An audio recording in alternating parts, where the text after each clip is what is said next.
So first, give me your name and title, please. Brewster Kahle, digital librarian at the Internet Archive.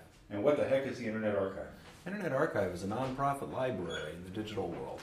The idea is to have all the books, music, video, well, everything that you'd expect out of a library, which is, well, everything, to be available to whomever's curious. So the idea is to move the civic institution of a library forward into this digital world. And so what are the kinds of things that you catalog to go into that? We started by going for the web, because the World Wide Web, pages and all, it's sort of analogous to a book or a library, was going away. So in 1996 we started this organization, and we started with downloading and saving every web page from every website that was publicly available. So the idea is to take a snapshot of the World Wide Web, and we did that it takes 2 months to go through every website and gather that many pages, and then at the end of the 2 months we'd start again.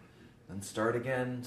We've been doing it since 1996. And how does that work? You have a bot that goes out and crawls these sites? Yes, we have a computer that basically contacts a well-connected site. I don't know, take like Yahoo or something like that, which lists a bunch of other sites, and downloads a page, finds the pages that are listed on it, and then adds those to the list together, and then just goes and gets that next one, downloads the page, all the images on it, and then if there's any new ones, puts it on the list, and it just keeps going like this, and it spreads out, finds the other websites out there, and it's getting pretty big because the World Wide Web is, well, and it's pretty large scale.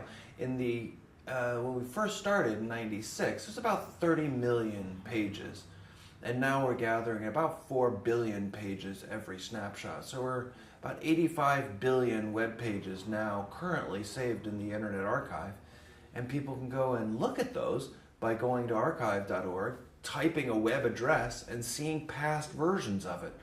And it's called the Wayback Machine.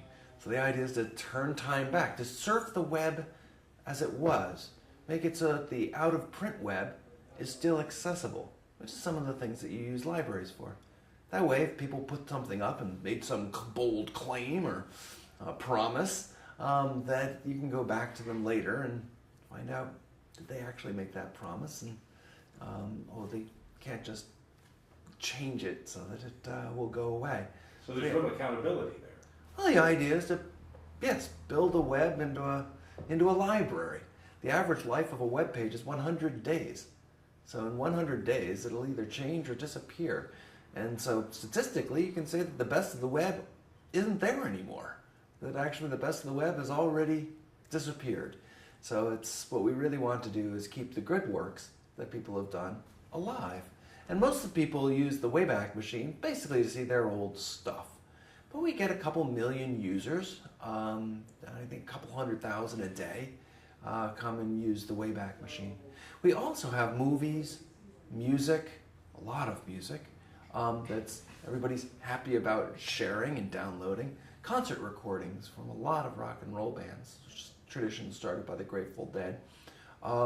As well as new music, trance, electronica, things that don't really make it through the normal publishing system. So we make those available for free on the internet as well. And then we've moved to also scan books. The idea is to keep the public domain, even though things are being digitized by commercial companies and sometimes locked up. We want basically people to be able to know and share and download and play with and republish the great works of humankind. So I was going to ask you about rights, because we hear everything about digital rights management and the controversies and copyright and Creative Commons and all of these sorts of things. Who gives you the right to catalog all this stuff?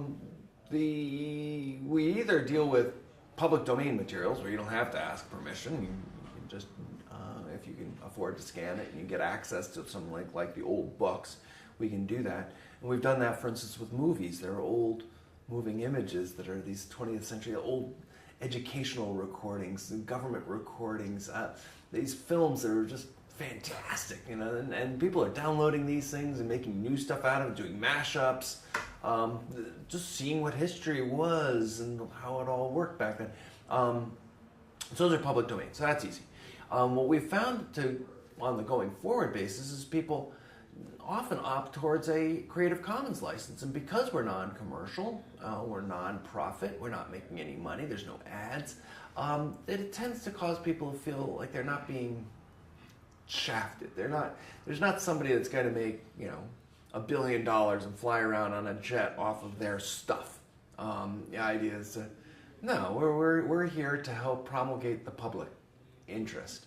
In this country, it doesn't cost you to give something away, right? If you give something to a charity or the public, you get a pat on the back and a tax deduction, except on the internet. If you go and make a video and it becomes really popular on your website, it could cause your ISP bill, your internet bill, to go sky high and you could lose your house. So giving something away can cost you money. We don't think this makes any sense. So we said to anybody that has things that are of a general cultural interest, that also is okay to share, that we'll give it unlimited storage and unlimited bandwidth forever for free. Basically, we'll put it on the shelf. As long as you don't need to make money out of every time somebody tries to download it. And this type of offer has really worked for people. It's the same sort of thing that YouTube does for people. You're not making money off of YouTube, you're making it available. So music, movies, people have used our servers as a public resource.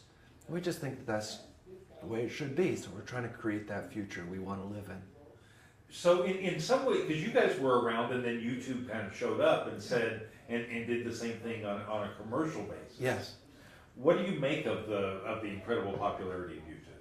Oh, isn't it great that there's a mechanism of going and making videos available, these little snips, and have it be out there.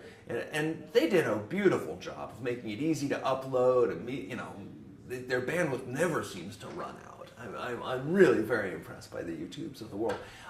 But they've really gone for a niche, which is usually short clips of something. That you got the 10-minute links, and it tends to be kind of snippety joke level, or they're and we're really interested in building long format, so the whole thing, and as high resolution as possible, and we allow downloading, so people can download and then cut and paste it to make something new out of it, as long as the rights are there for Creative Commons license or whatever the people are interested in. And we find that works very well. The YouTubes are definitely doing the sort of snippets, the joke videos, those things. And I have to say I waste a fair amount of time looking at some of those things. But we're trying to build an archive, a library, usually of more enduring materials, things that have more metadata, like where it come from, who's behind it. There's opportunities to put shot lists and list those. So those are the sorts of things. So